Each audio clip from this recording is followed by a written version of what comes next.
Hey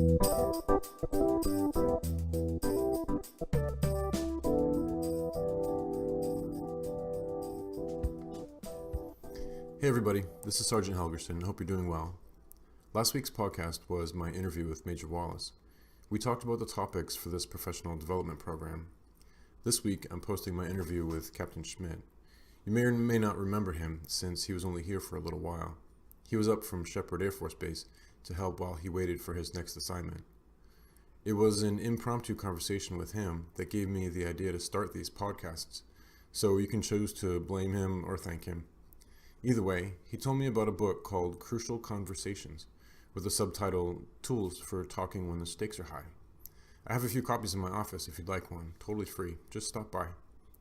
In this interview, Captain Schmidt and I end up talking a lot about personal accountability and the importance of open, honest, respectful communication. I really got a lot out of it, and I think you will too. All right, so I guess that's that then. Thanks for joining us today on the Professional Development Podcast. I have with me Captain Schmidt, who has a first name. Which I do, Brad. Brad. I've been in the Air Force so long that I think people's first names are just their rank. Sometimes. So, yeah, my first name is actually Sergeant. I had it changed. How about that? That's totally a lie. Actually, let's talk about a little bit of your background. So, introductions, yeah. You've been here for a couple weeks. People have seen your face around. Absolutely. Second assignment at Sheppard, going on actually just past my 6-year mark in the Air Force, being in uniform, but all the same. So I started out at Major Air Force Base. I'm a logistics officer by trade. Got tasked to go to Sheppard. I worked as a flight commander for POL there, and then I got moved up to the DO position where I sat with Colonel Hostler for just over a year, and then deployed to Afghanistan as an advisor for the fuel planning and execution across the Ministry of Defense. And then came back to Sheppard and was selected for maintenance officer school, where I'll be doing F-35 maintenance out at Luke for my next assignment. And that starts in a couple days, so I'm kind of in the purgatory of officership and moving from one position to the next, and here I am. So what's a DO? You said DO before. DO, Director of Operations, also known as OPSO. Yeah. Right. So the way that it's been described to me, the role is kind of nebulous, right? It's fluid and it changes all the time. There's not something like super definable that would help describe what we do as DOs, but really a commander's job in a unit is to turn over stones. And an OPSO or a Director of Operations is to run the unit. So it's kind of like that person that makes sure everything's moving the way that it should be moving. Right. And your commander's there to kind of offset that and balance it by looking into certain things, ensuring that strategic, the direction of the squadron is a little bit more maintained, developed, executed, communicated, all the above. I never heard that phrase before, where the commander's role is to turn over stones. Turn over stones. That's interesting. Absolutely. That's a neat perspective. So was that something? So I kind of compare that to what you hear like an XO. Yeah. So I'm a sci-fi junkie. Yeah. Like lots of Star Trek and Battlestar Galactica and all that kind of stuff, and everybody's always got an XO. Sure. So that's you. I suppose. Only in the Air Force we call it a DO because we're not on a spaceship. Yeah, maybe, and slightly less cool. I don't know. You name it. Oh man. My true nerd comes out. I don't think you can hide it. I can't. That's right. I got Doctor Who toys all over my office. So. Well, do you? Well, don't let me stop you. My only complaint about my Doctor Who toys is that I don't have enough. I need more. You need more. Yeah. Are you gonna have like a designated room for these toys? 44-year-old man, and I collect Doctor Who toys. It's like that. Power to you. But so why not? Why not? So when you were first here, it was probably within the first couple days that you were here. Yeah. You and I had an interesting conversation. Yeah, we did. That kind of started this whole podcast idea going. So I guess I can kind of thank you. So let me do this. If this works, then I'll thank you for it. I'm always going for the win-win. As many wins as you can get in. Absolutely. Right? But you initially turned me on to this idea, the Crucial Conversations, because we were talking about some of the challenges that we have in leadership, some of the incidents that happen, not only here at this schoolhouse, but just throughout AETC. Absolutely. There's different things that happen because you have young airmen coming in, you have young staff sergeants and tech sergeants, and they're kind of put into this. They're put into this stew almost. It is. And while they may be professional on an individual level, it's just a different dynamic that comes into it. It is, yeah. And you think about the importance of this particular place in their transition to full airmanship, however you describe that. But in basic training, it's just fast and furious. You don't necessarily have the time to think about who you are and how you fit into this larger picture that is the Air Force. And you're not quite operational where you're just completely immersed in it and you have this mission outside of self-discovery and tech training that helps you kind of relate to what we do. You're in this kind of awkward purgatory where you're bringing this baggage of who you are and where you've come from in this history of yourself. And kind of meeting what the Air Force expects of you. And in a lot of ways, it's a really inspiring place to be. And I didn't realize that depth until I came here. You kind of just assume from the outside or the exterior that it's just teaching a skill set. But the reality is that we're doing a lot more than that. And at some points, that can be really ugly. And it can be kind of a really depressing situation to learn how we get certain people in and kind of the journey that they're on to get to the point we need them to be at. But in a lot of ways, more ways than not, it's really motivating and inspiring to be a piece of that that journey with them. So it's been great. And what you realize is the importance of leadership in times like this in people's lives. So I think this assignment, for me at least, when I do some introspection, has been really developmental just for that reason alone. Yeah. One of the things that I tell airmen, they have lots of questions about the phase program, why we do this, and why is it so long, and because it can be frustrating. I remember being an airman and wondering oh man, I want to get to phase 4. That's what they called it back then, and I could actually wear civilian clothes on Tuesday. I could be a human being again. That'd be great. And one of the things that I learned way back then, and I kind of saw it over the years, is that if you have, so I was taking a physics class in high school, right? Yeah. And we had this cool pet project on the side where we were going to make styrofoam. You ever made styrofoam? I've never. You get these little tiny beads, like these little tiny plastic beads, and you put them into a pressure cooker. Okay. Right? And you just pressure cook them for an hour or so, and it's like rice, only it's styrofoam, and they just expand in there in the pressure cooker. Well, we had the pressure cooker going, and everybody left the room because you just had to go for a while, and we all had to go to the next class. And I happened to be in the classroom above the lab where the pressure cooker was going. And all of a sudden there was this huge explosion, and the tiles, it was about a row over from me, the tiles on the floor burst up off of blew all the tiles off the floor. Ooh. Back in the day they had those little tiny square tiles that were all together. Right. It blew those all off the floor. And I knew right away that was a problem because it was the science lab right below us. So a bunch of us booked out, we went down there and looked, and sure enough the pressure cooker had just completely exploded. But turns out when you have a pressure cooker, there's always that steam vent on it. Right. So it has to vent that steam on there. Right. Well, somebody thought it would be funny to stick a pencil in that. Ooh, hilarious. Yeah, great idea. Yeah. So they stuck a pencil in and then left. Unfortunately, nobody was in the room. Yeah. But it completely demolished the lab. And it was just, there was serious damage. Debris everywhere. Yeah, I made a huge mess. Blew up windows. It was bad. Ooh. So I tell that whole story because basic training is like a pressure cooker. You put them in there, you got to pay attention to this, and there's somebody down your neck breathing, just yelling at you all the time. There's so much pressure and there's things going on, and you've never experienced this kind of thing in your life before. Right. And all of a sudden it's we're gonna micromanage every single little thing about your life. Yeah. And the reason it's so important to have that transition phase then is because if you just said, cool, you're done, high five, good job, you graduated, go start your life, people are gonna go nuts. We destroy the lab. Could you imagine? Yeah, exactly. There'd be tiles falling off the table. It'd be crazy what would happen. So I tell these folks, hey, as you're doing that, just kind of keep that in mind. What we're trying to do is to ease you back into what normal military life looks like, so you kind of find that balance. But when you're in basic training, we're teaching you how to march and how to be respectful and how to put on your uniform and how to do all that kind of stuff.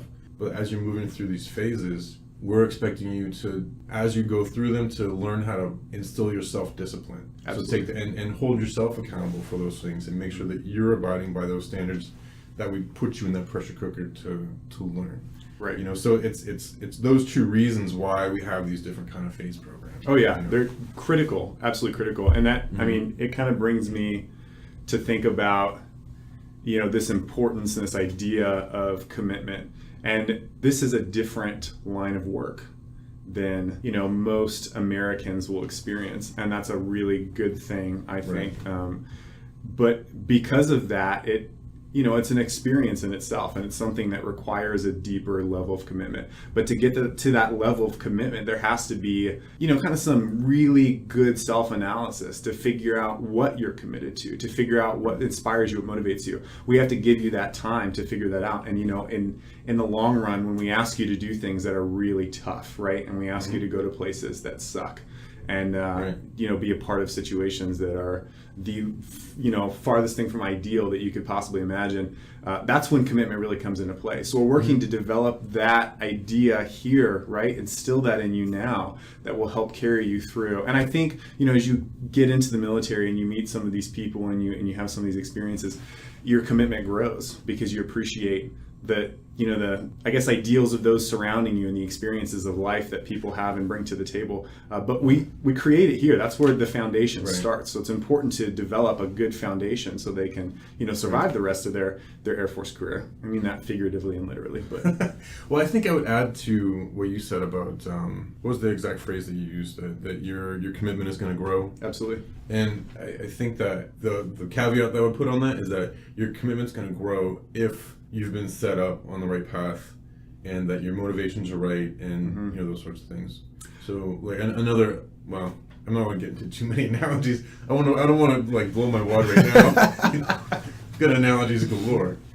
But I think but I do want to get the conversation back to the book though. Like so I talked about the crucial conversations. I think I mentioned it in the beginning, but it was a similar conversation that got us talking about this book. Yeah. And of course, since you mentioned the book, and I went out and got the audiobook, and I've been listening to it, and it's been fascinating. It's been really, really helpful. I'm trying to remember when you were back at Sheppard, this was like a mandatory book that you had to read, or it came down from like the equal opportunity folks? Correct. Yeah. And that's something, when my flight would go through some issues, this was something that when we would have equal opportunity come out and speak to us, this was something that they would press and encourage all of us to read. So it was not necessarily mandatory, but highly encouraged. And so that's kind of how we got into this particular material. Right. Yeah. And I think that this applies to the conversation that we were just having, in that there are times when you're going to have a new airman and they aren't going to understand what's going on, or you're not going to know how to approach this kind of thing, right? And or you're going to be in a supervisory role, and you're going to have a staff sergeant and instructor working for you, or you're going to be an instructor and you're going to have an instructor supervisor who's seems like they're acting like a crazy person, right? And you don't really know what's going on. You're going to steal that kind of thing. And what I've really found helpful in this book, I thought going into it that it was going to be strictly about how to tell somebody that they have bad breath, right? Or to tell somebody have those really awkward and hard conversations, right? But it's a lot more than that. It is. There's a lot more involved with that. So I was listening to it this morning, like we talked earlier. Yeah. And there was this great quote. I know I'm going to paraphrase the earlier parts of this, but he said, and this is in chapter 10, in case anybody wants to look it up. He said, in the best teams, every team member is part of a system of accountability. And I thought that was really interesting. And like I was telling you earlier, so here he's talking about the best teams, and I'm wondering, I didn't do a very good job of like tying like the whole team. I'm totally going to edit this part out. That's okay. Come on. Like I'm trying to find a better segue into that concept, but I wonder if I should build up a couple of those. So I think that it's important, when we discuss accountability, and you talk about, the topics that we've been discussing previously, just this idea of developing commitment in airmen. That accountability is a big thing, though. It's huge. Yeah. That is in my opinion, that's the crux of developing commitment. I can't tell you that. I wish we could have recorded that whole conversation about accountability. Still here. That's okay. I mean, that is, we can go back and kind of discuss the importance of commitment and how tech school and tech training contribute to this idea of establishing a good foundation of commitment for these students and these airmen that are going to eventually move into our senior ranks and lead us as a force at some point, hopefully. But that's easy to forget, that the They're like the airman out there that's got the dust mop going up and down the hallway. That's it. Potentially going to be a master sergeant, chief master sergeant, colonel. Absolutely. Who knows where she's going to go. They're going to be in charge of people. Yeah, they're going to be decisions. Forced to lead people. And that's a all the huge little responsibility. things that you do, like when I remember back over the course of my career, there's like little blips, like little things, like I saw somebody do, like the way they had their hair cut or the way that they walked or the kind of car that they drove. And all those little things kind of come together and influence what you're going to do with your career. Absolutely. And that's that sense of self-awareness where you decide, like, okay, this is where I want to be. That's the goal that I want to attain. Right. You know? But I mean, you're completely right that it's a lot of that commitment and that desire to go forward. It's based on individual interactions with people. It's based on these personal relationships. I can't tell you, I look back at, my relatively short career, but the things that I'm most pleased with, the things that really make me want to continue on are those relationships, those leaders that inspired me, that drove me to do more, those people that I enjoyed to be around, those NCOs and senior NCOs and airmen that made me a better person just because of who they were and what they chose to be committed to. So, when we talk about accountability and your role in this, it's important to realize that every single person has a very active and engaged role when it comes to the health of our force, the health of your flight, of your unit, and how successful we are as a team, right? All of that can be traced back to an individual. Every single person has a role.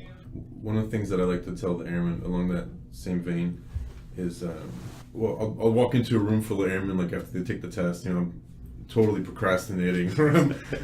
Acting like I don't know what that's like at all. I'm taking my fat boy pill from the snack bar or whatever, And they'll be in there studying or something like that, and I'll just want to, just kind of like shoot the breeze for a little bit. I ask them, like, which one of you in here is a leader? And they all, it's inevitably crickets chirping. They're like, I'm totally, like, I have no stripes, definitely not a leader. Right. And I said, well, wait a minute. How many of you guys stood up and said that? What was that thing that you did at the end of your graduation? You said, I am an American airman, and there's all those other words and stuff. And they're like, oh, the airman's creed. And I said, yeah, exactly. And what's that part in there that says that you're a wingman, a something, and a warrior? And then they're like, oh, yeah, we're all leaders. Oh, that's right. I forgot. Oh, that's right. I said that. Those words came out of my face. Little snippet there. Yeah. But the thing, I make 2 points on that. One is that part of the reason that the airman's creed is important is because when words come out of your mouth, you're accountable for them. You are. Whether you just have to be careful because you don't know who's listening, you don't know who's watching. You literally don't know. Some people have like spiritual connections, some people don't. I don't know. But my approach is that if I say something, if I send a word out into the world, I'm accountable for that word. What does that hold to? I mean, say what you mean what you say. Yeah. Right. Then I take the time to explain to them that even though they're in Airman Basic and barely just turned 18 a couple days ago, there are circumstances when they can leave me. Absolutely. So I may come into work one day, right, and I'm overdue for a haircut, or maybe I was in a hurry and I didn't take care of my uniform, or maybe my socks. I'm wearing tan socks because I was being lazy. Looking hot. And I'm like, nobody's ever gonna pay attention because whoever mess. Sees my socks, sure. Right? My blousing straps all jacked up, boots untied. Who knows? Disheveled. Yeah, or maybe I shaved the night before because I knew it was gonna be a hurry. And you look like crap, and everybody has a day like that once in a while where you're like, oh, I'm totally not. I'm totally not up to par. I'm off. I'm off base, and I know that I'm in the wrong. But got a couple meetings. The boss isn't going to see me. I'm just going to sneak in under the radar. And we've all had days like that in our career. But if I have a day like that, and then I go see Airman Snuffy or Happablap or whomever, just talk to her in the hallway, and her hair is in a bun and it's all nice and neat and her uniform looks good, and she comes and talks to me and comes to attention, gives a reporting statement and does everything properly, then since I'm a fundamentally decent human being, I'm gonna see her minding all of her P's and Q's, and it's gonna force me to check myself. Oh yeah. So I'm immediately gonna say, oh, I need to go check my uniform for strings. I need to go directly to the barber and get a haircut. I need to because I'm aware that airman is looking up to me, as an NCO, as a senior NCO, or just as a fellow airman. And by setting that standard, by her setting that standard, she's leading me to become a better person. Absolutely. And I think there's something important to draw from that as well, and that is that, when you are a leader, every interaction matters, no matter how small, no matter how minuscule or, seemingly irrelevant. It all matters. It all matters, and it has to be considered that way intentionally, right? But I did want to talk, so I think this is important, but in that quote, there were a couple other references, right, to teams and bad and good. Those are the ones that I didn't write down, and I'm going to butcher them, but the idea was that in a bad team, everybody sees something that needs to get done, and they look to the leader to do it, and then the leader doesn't do it. Okay. In good teams, people see that something needs to get done, and they look to the leader, and the leader does it. And then that ties into this, and that the best teams, every team member is part of a system of accountability. And the idea is that every team member sees that something needs to get done, or something needs to be said, since the book is about conversations. And everybody feels accountable to be able to correct that wrong, right, including the leader, not even waiting for the leader to do it, right? So, like in a case where, so we say we've got Major Allen, Wallace, hopped in a time machine for a second there. We haven't had Major Allen in a long time. So, but let's say in a case where we've got Major Wallace, where the senior NCOs, we have a responsibility in this part of the team to be watching his back and making sure, because we've got eyes and ears all over the place. We're watching the airmen, we're watching the instructors, we're doing all that kind of stuff. So as the top three, we have a huge responsibility to make sure that he's got the right information, that he's able to make good decisions, that he's able to turn over the right rocks, and that absolutely, and we're doing that. But then we can't be afraid to maybe tell him when we don't agree with something, politely. I think that's your role.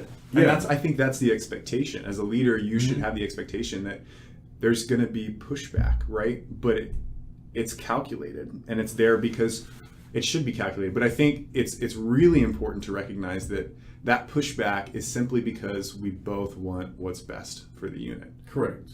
Right? So if you have that foundation, and that's what the end goal is, what's best for the unit, it's much easier to accept that kind of criticism or, any sort of pushback, then it would be determining that it was, I guess maybe on a more personal basis, or something that was solely aimed at your personality, your leadership style. Right. It's really just for improving the unit. But I think the irony of that, though, well, irony is not the right term. What makes that sticky is that we are, at the end of the day, a military organization. We are.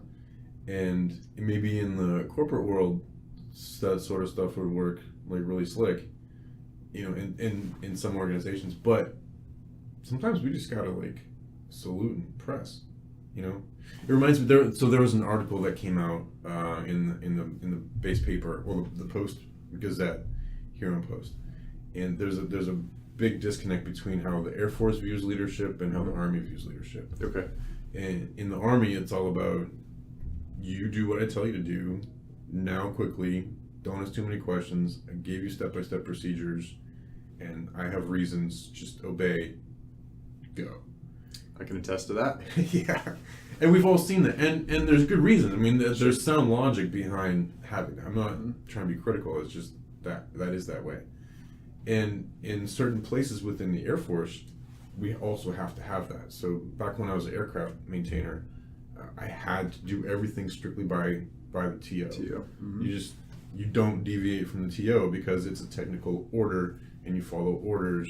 And if you don't follow orders, then airplanes fall out of the sky, and people die, and it costs a lot of money, and it's your fault. Mm-hmm. So, and I guess that's the weird balance that you want to find, because especially more and more these days, books like this come available. People, there's all sorts of resources out there for education that are available, and we want to be able to kind of give some pushback. We want to be able to talk and give our opinions, especially with the newer generation that's coming up. Sure. You know, if we want to call them millennials or whatever they're millennials. I'll just go with that. That's fine. Listen to me being PC. But I think that we have a tendency to want to push back sometimes. We want to encourage that kind of thing, but then we're not very good at finding that line of like where we need to say, no, I said, you know, thus and such said Sergeant Helgerson, and that's the end of the conversation. And you Right. have to trust me now. Yeah, and I think that's another probably like entirely separate That's a whole discussion, different philosophy. you know, but yeah. it comes down to recognizing the context, right, in the situation that you're in and what's appropriate. And we are a military organization, and there are times where you don't talk back. There is no question. It is a directive, Right. and you go do, right? And there are times where it's appropriate to give an honest opinion, even if it differs with what your superior thinks. Yeah. But it's just so difficult because it has to be assessed on an individual basis. That can't be just a generalized, you know, type of setup or construct. It has to be evaluated based on the people that are involved in the situation itself, any time constraints. You know, there are a million different factors that you can consider. But I think it's important that we teach that. I don't think that stifling pushback is always the answer. I think that as a leader, it's important to ensure that your people understand your character. And your character is the thing that says, yeah, I'm willing to listen to criticism. I'm willing to accept things that are not my own or my idea because I want what's best. That's my priority, right? And if it comes from somebody else that differs, you know, from what I'm comfortable with or what I've come up with, then I'm okay with that because my priorities are aligned properly. But again, teaching that is an art. You know, it's not always a science. And I think that the other component of that, I think that's one thing if you're in like day-to-day operations Sure. and you're like, you know, somebody wants to take leave or they got a scheduled thing or you're trying to get this thing done but Yeah. somebody doesn't see it. You know, I mean, you can get into those sorts of things within the day-to-day operations, but I think it's important to, and you have to finesse that. That there's a lot of finesse. Again, it's in day-to-day operations. It's an art. Mm-hmm. But when it comes down to things like sexual harassment, when it comes down to things like discrimination, when it comes down to things like inappropriate behavior in the workplace, Absolutely. that You can't ever be afraid to step up and say, No. this is what's going on. Yeah, there are certain things that, you know, require your voice. Right. It's just non-negotiable. You can't be afraid to speak out and say those things, but then you also can't be afraid to hear those things. Correct. You know, Correct. so, and I don't even know if that's the right phrase too, because like, well, maybe afraid's not the right phrase, because there are sometimes, I know that there are airmen here who have different issues going on, and that I'm not privy to because it's not my responsibility. I'm not filling a first sergeant role right now. I'm not filling any kind of superintendent role, so it's none of my business. But as an NCO, I still have certain responsibilities. So if an airman comes to me and says, hey, XYZ happened, then I have to go and say something, you know? But if I'm aware that there's some sort of issue going on, you know, like on the periphery, I'm like, okay, I know Airman XYZ has kind of that thing, maybe I heard a rumor that I don't want to get involved with, and if that airman starts to approach me, because I know it's being dealt with. I know that leadership is aware of it. I know that things are happening to correct the situation, but I still have to put up that strict boundary that says, nope, not gonna, yeah, nice, if you want me to mentorship about some other completely unrelated subject, I'll be glad to talk to you about that, you know, but if it looks like the conversation is coming anywhere near a subject where I may have there may be some legal ramifications, You cut it off. Yep, not gonna happen, buddy. Absolutely. Yeah, best of luck. I'm out. Absolutely. Yeah, because the shirt's dealing with that, and I'm not gonna. And that's the role, and you have to understand your place in all of this as well. And that's a weird place to kind of like. It took me a long time to kind of figure that out. Like, how do I do that? You know, I remember like as a staff sergeant, where I'd have an airman that had something going on that you want to listen. You're like, oh, this is gossip, this is drama, you know. But then you go take a class later on, you're like, oh crap, I totally should have turned them in for that, you know. Yeah. You know, but I think that's, you know, and What do you going do? back to this accountability thing, that I think when you delve into what accountability is, and more importantly, what it means to you as a person, as an airman, right? You got to process some of those situations and process some of those things out there that could be really uncomfortable, that could put you in some compromising positions, and figure out what your response is going to be. And you can't project everything, you can't forecast everything, but that's a crucial piece of accountability, knowing the right time and place to take action and what action to take. That, knowing the right time and place and the right action at the right time, one of my, it's sort of a mantra for me, when I'm dealing with my kids, when I'm dealing with my wife, bless her heart, she just smiles when I say it all the time. Bless her heart. And I mean that sincerely, not in like the southern kind of way. Yeah, sincerity. No, my wife, she is actually a saint. But when I'm talking to the airmen and stuff like that, I always say you got to make sure that you're doing the right thing at the right time for the right reasons. Right time at the right time for the right reasons. And you have to let that kind of like saturate in. But I was going to tie this back to the book. Oh, like the self-awareness. Yeah. So one of the big things, like as you're reading through the book, it doesn't say it verbatim. It's not like a bullet point within the book, but there's that underlying understanding that you have some self-awareness, you know, of like where you are, because you can't go into one of those difficult conversations or one of those confrontational issues if you're not being honest with where you are at the moment, right? And so there's two reasons why that's important. One is that, and this is right out of the book, and I'd never thought about this before, is that when you go into a high stress environment, your subconscious mind automatically goes into your fight or flight mode, right?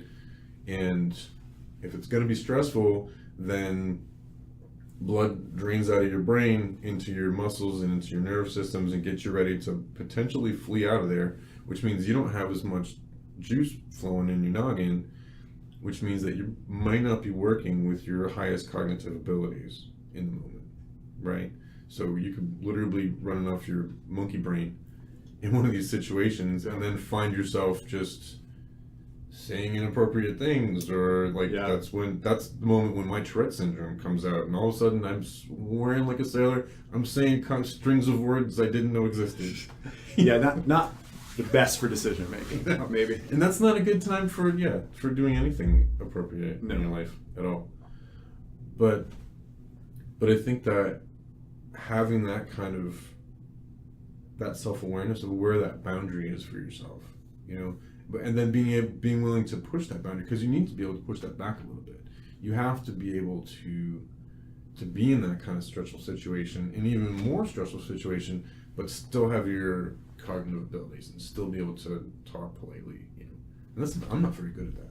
But it's growth, you know, and you recognizing that that's something you struggle with. I mean, it's absolutely critical. Yeah, I'll just walk away from a situation like that.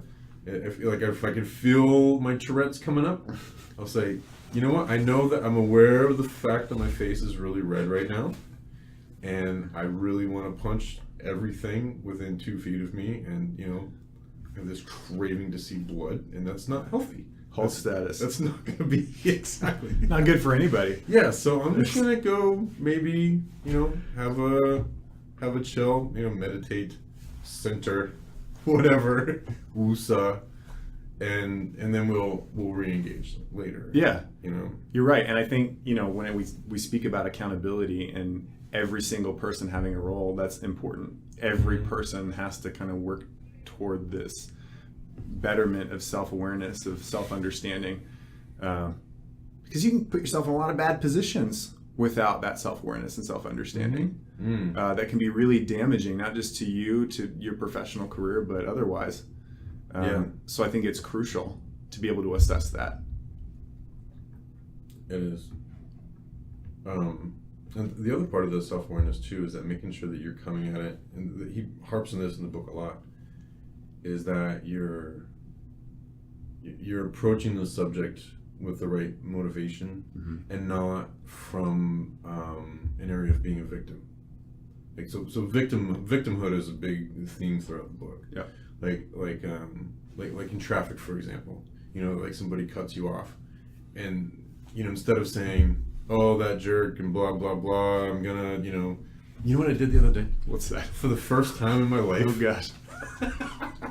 I actually flipped somebody off while I was driving. Oh, I've never look at you. done What that in an my adult. life. Yeah, I'm always, like kind of calm and cool and collected, and it was fine and it was great, But the roads were a little bit bad, and I got my totally sweet, amazing Toyota 4Runner, blue one. Oh yeah. We both have really good taste in cars. It's apparently. true. It's Great minds an think alike. amazing vehicle. Yeah. But I also had my very, very, very pregnant wife in the car. And I was driving past McDonald's, and there was some dude in a pickup truck, and he was just pulling right out in front of me. And I just lost my mind. I laid on the horn, and just like the finger went up, and I'm like, but right across my wife's lap. I'm screaming, like she probably got spit on her nose as I'm screaming and flipping this guy off, Not model behavior. Afterwards, I was kind of proud of myself on the one hand, because I'm like, ooh, I kind of made this emotional breakthrough. Like, I've been able to do that kind of thing. But then at the same time, I'm like, ooh, I just did that. Like, maybe I should check myself. Yeah. A little bit, because that was, oof. Huh.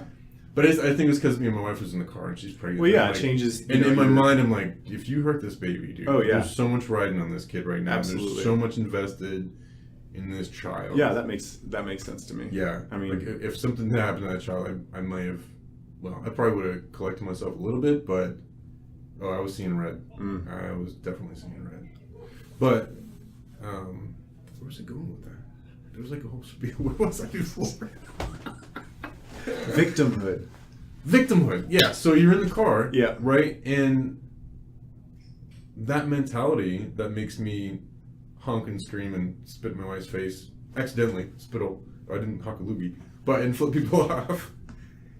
Is the victimhood, because I feel like, oh, he's attacking me. Oh, he wants to attack my wife. Oh, he wants to blah, blah, blah.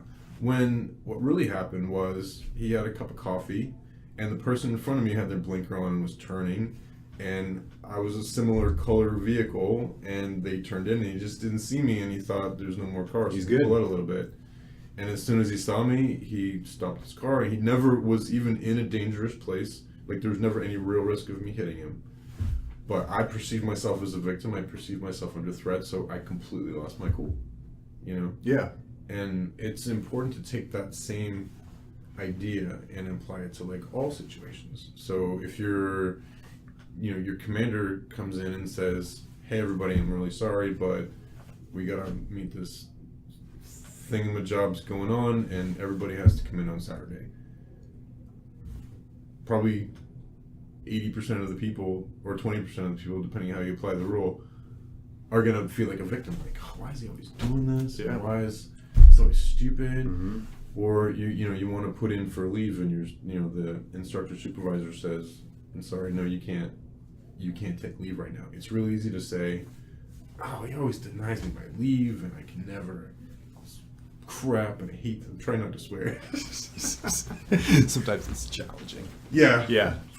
Then to look at that situation though through those same eyes, and realize that it's the motivation that makes you complain about your commander or your instructor supervisor is the same motivation that makes you flip people off in traffic. It's the same part of your brain. Right. It's the same line of thinking. So how do you change that? That's the practice thing. Practice. It's practice. Yeah, that's what it is. To realize Constantly putting yourself in check and realizing where you're falling into that trap. Mm-hmm.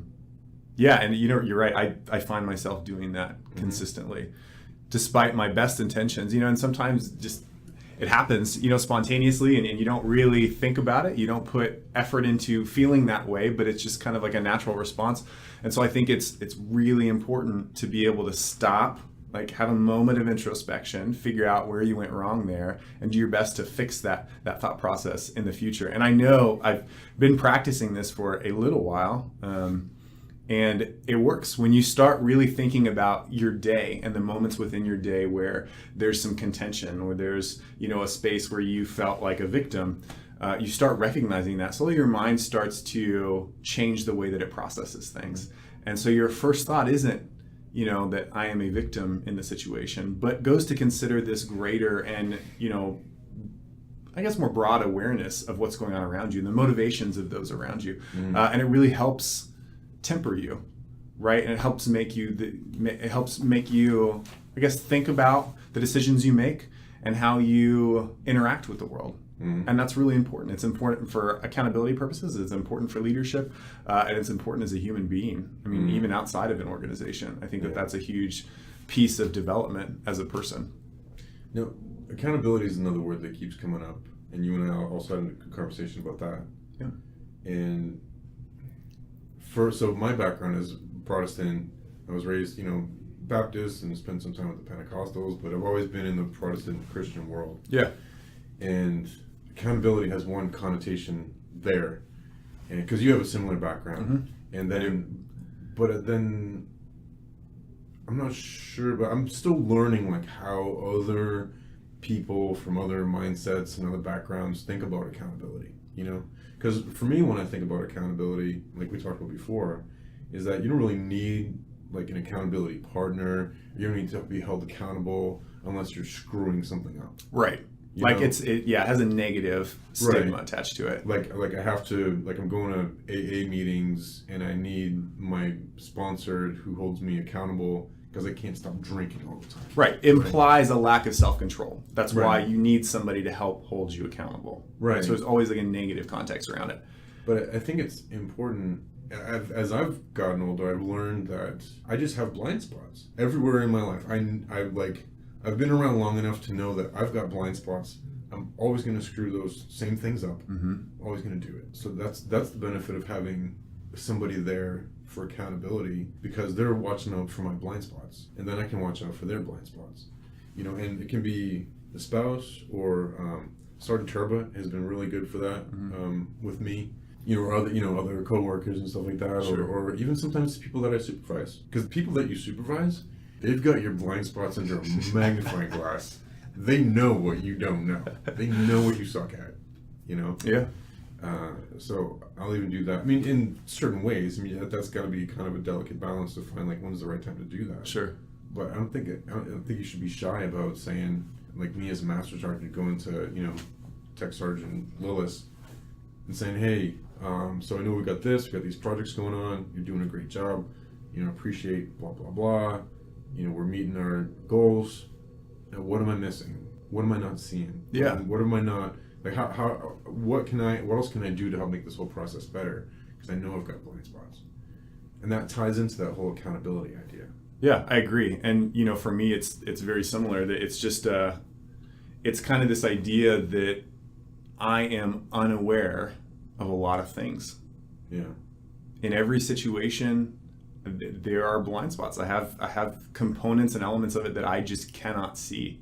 Right. And they change depending on my mood. They change depending on where I'm at, who I'm working with, the task, the project, the time of day, you name it. There are always things and components that can distract me, right? And so accountability is really somebody that completes this circle of awareness for you, or helps to. There are always going to be elements that you miss, but helps you develop a better understanding of what's going on around you. And that's why it's important that it's not tied to something negative, but rather just a way of thinking about the world, that you are going to miss something.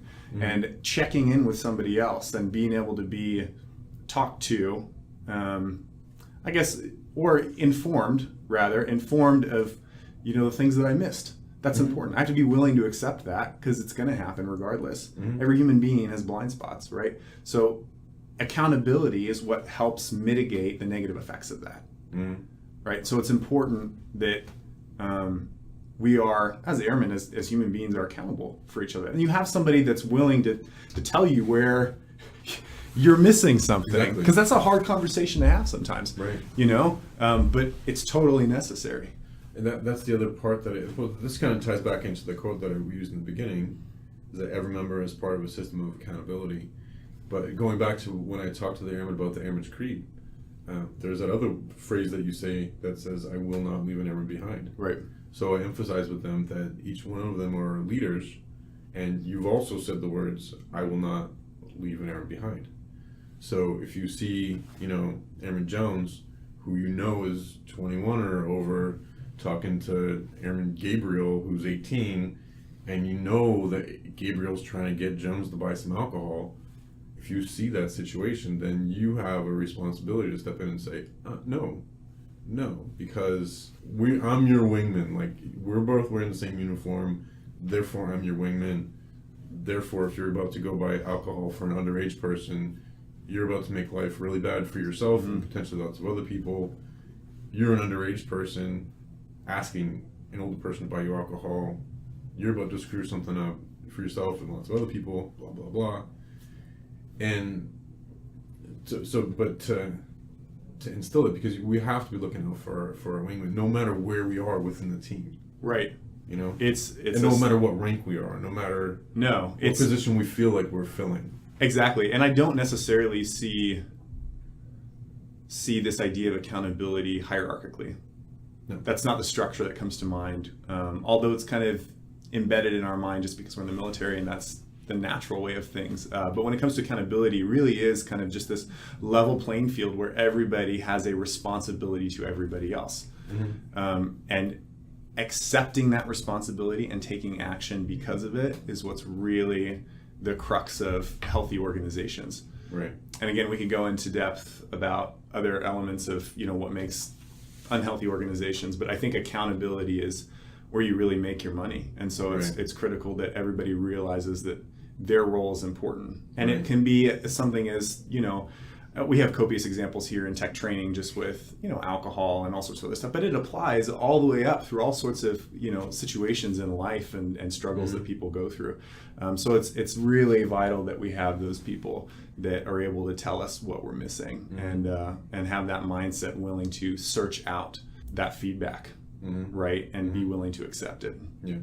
It's important to have self-awareness. It's important to understand accountability. It's important to already be thinking about those things. Yeah, they're kind of foundational to a lot of the topics. And this is really, really basic stuff. Yeah. I mean, we talk to the airmen all the time about like the Air Force core values, but then do we ever have like other conversations and really, like kind of get down into the weeds and those sorts of things. Right. And I don't feel like we do that. I'm obnoxiously philosophical about this kind of stuff anyway, so I may not be the right judge, but whatever. There's my opinion all the same. So, but I want to definitely thank you for, it's been good working with you. I've learned a lot from the conversations that we've had. Yeah, likewise. And, I appreciate you coming up here and the time that you're able to have. And I wish you the best of luck. Yeah, thank you. Doing all the things that it sounds like. Where are you going next after this? Luke Air Force Base. To go work with F-35s. Yeah, bring it on. That's going to be cool. Should be. Oh, we'll see. You gotta send me a selfie, like in front of a 35. My first order of business: selfie to Sergeant Helgerson. Got it. Check in the book. Make that happen. Yeah. Well, I appreciate the opportunity, and I think we kind of discussed this when it comes to mentorship. I've gained so much more out of just these personal conversations that sometimes divert into like weird topics. But I think that this type of engagement is. What really, for me at least, really drives my development and drives me to think about how I sit in this organization, how I sit in the world, and what my priorities are, and how I'm doing. My assessment of myself. But I hope that this goes well, that it continues to develop, and I hope that people, again with this accountability thing, that they take a proactive role and accept the fact that development and mentorship it's on you as well. You have culpability in this. You are responsible for searching out ways to develop yourself. And I hope this is a really good venue to do that. And even if it's, random people that have thoughts on random topics that want to come talk and allow other people to hear it, I hope that this is a good space for the development that we need. Yeah, and I hope that people also will, like, as they start to hear this, and I hope this goes beyond just our detachment too. I hope that other people can benefit from this, But I would just encourage anybody listening to this to go and seek you out or talk to me, or like don't be afraid to have conversations with coworkers and supervisors and subordinates and say, hey, I got this idea, I got this thing. Oh, definitely. Definitely kind of let this seep in and sink in, because it's beneficial. It is. All right. Well, so that's it. Well, thank you very much. Well, thank you for your time.